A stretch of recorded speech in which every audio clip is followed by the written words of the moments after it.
And you know as well as... and they do, and a lot of places in the central city have no sidewalks. They have terrible drainage.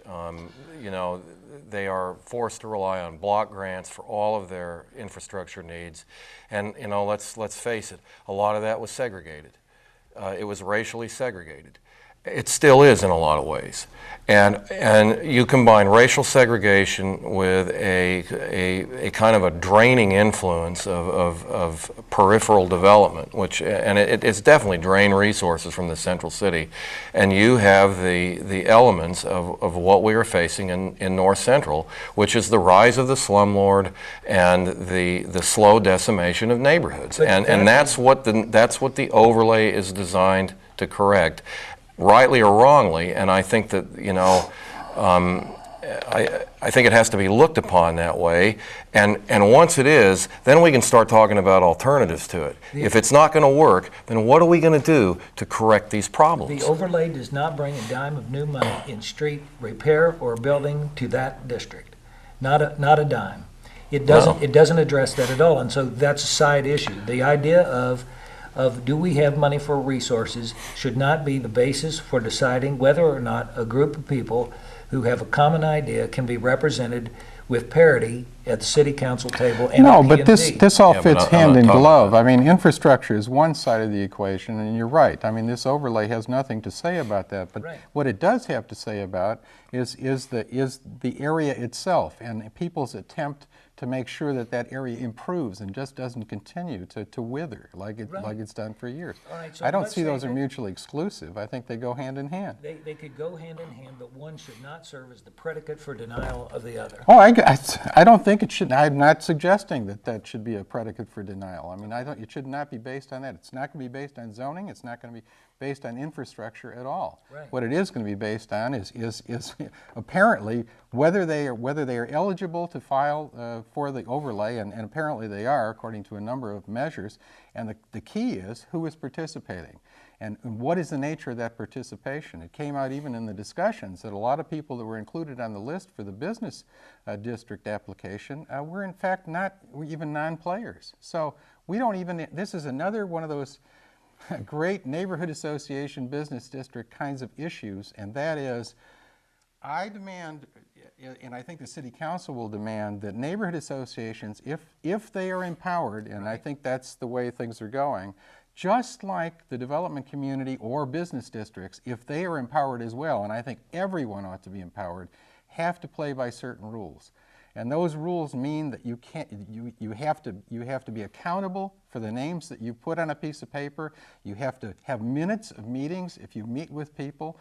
You can't do these executive sessions, and then when you meet on a parity at the table, then maybe you'll be able to work some of these things out.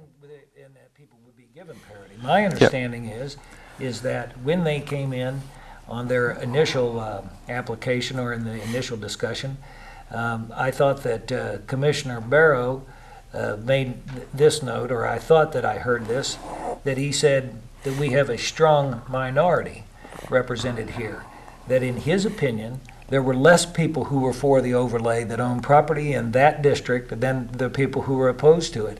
If it's a minority in his view, and you're saying that it's not, or that there were questionable signatures or whatever, or properties listed in favor who were really not players at all, his perception was that it was a minority that is trying to impose this on the larger group. If that's the case, then shouldn't the majority prevail and this be voted down? Well, I mean, Jeff Barrow, I have great respect for him, but that's the luxury of being on planning and zoning. That's an advisory body. I mean, the city council really doesn't have to take that advice regardless of what kind of advice it is. And you want to create another one, or someone wants to create another one, by saying that, oh, and before you make any changes to your property, then we're going to send you through another advisory body. They have the right to tell P&Z that this would be a bad idea in the first place. So you got one strike against you before you even go to P&Z. Then you go to P&Z, and if you got another strike, you got two strikes against you before you even go to council. But what you're saying is that doesn't really count. It doesn't matter. That you don't have to take their advice, and you're right.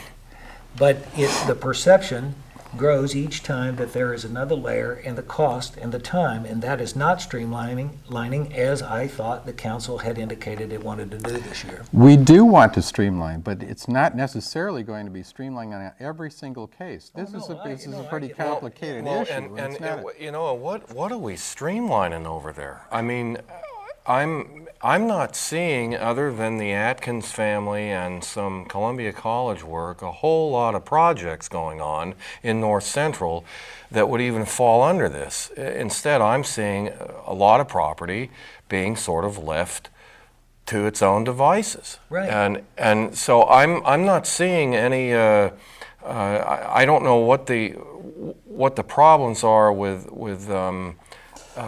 you know, trying to have some kind of guidelines over there. I think getting there is an issue. But what I'm also not hearing is, I'd like to hear, well, we don't like this overlay ordinance. We'd like to do away with it or change it or whatever. But what is the alternative that the people that don't like it and don't want to deal with it, what is their alternative to helping these neighbors cope with, you know, the beleaguerment they're suffering from people that don't care and are not taking care of their property? If the underlying idea is primarily to rehabilitate or to help rehabilitate or to make residential properties better in that area, which has now been said several times, then make that overlay apply to the residential areas and don't impose it on the business areas that are in that same district that were put in there arbitrarily from the outset, that don't seem to have the same mission as residential. They don't have the same kind of problems. I guess that's the quandary is not why don't they have the same mission? If they are members of the or they're not residents obviously, but if they're players in this neighborhood, in this region, I guess that's the thing that puzzles me the most. Maybe is why don't people have the same? Well, maybe mission is the wrong thing. I think that people have it in the business community, and the people who are residential homeowners or business owners like Mike over there who have made strides. They've done it forward. They did it without the benefit of a neighborhood association, without the benefit of their help or encouragement necessarily. I mean, there was no empowerment given there. Those people did that of their own accord. I think that there are a lot of people who feel that they will continue to do that well, that they do want that area to improve, that they would prefer to have people who come to their businesses, who can park safely, who don't have to worry about crime in the neighborhood. To that extent, they do have the same mission.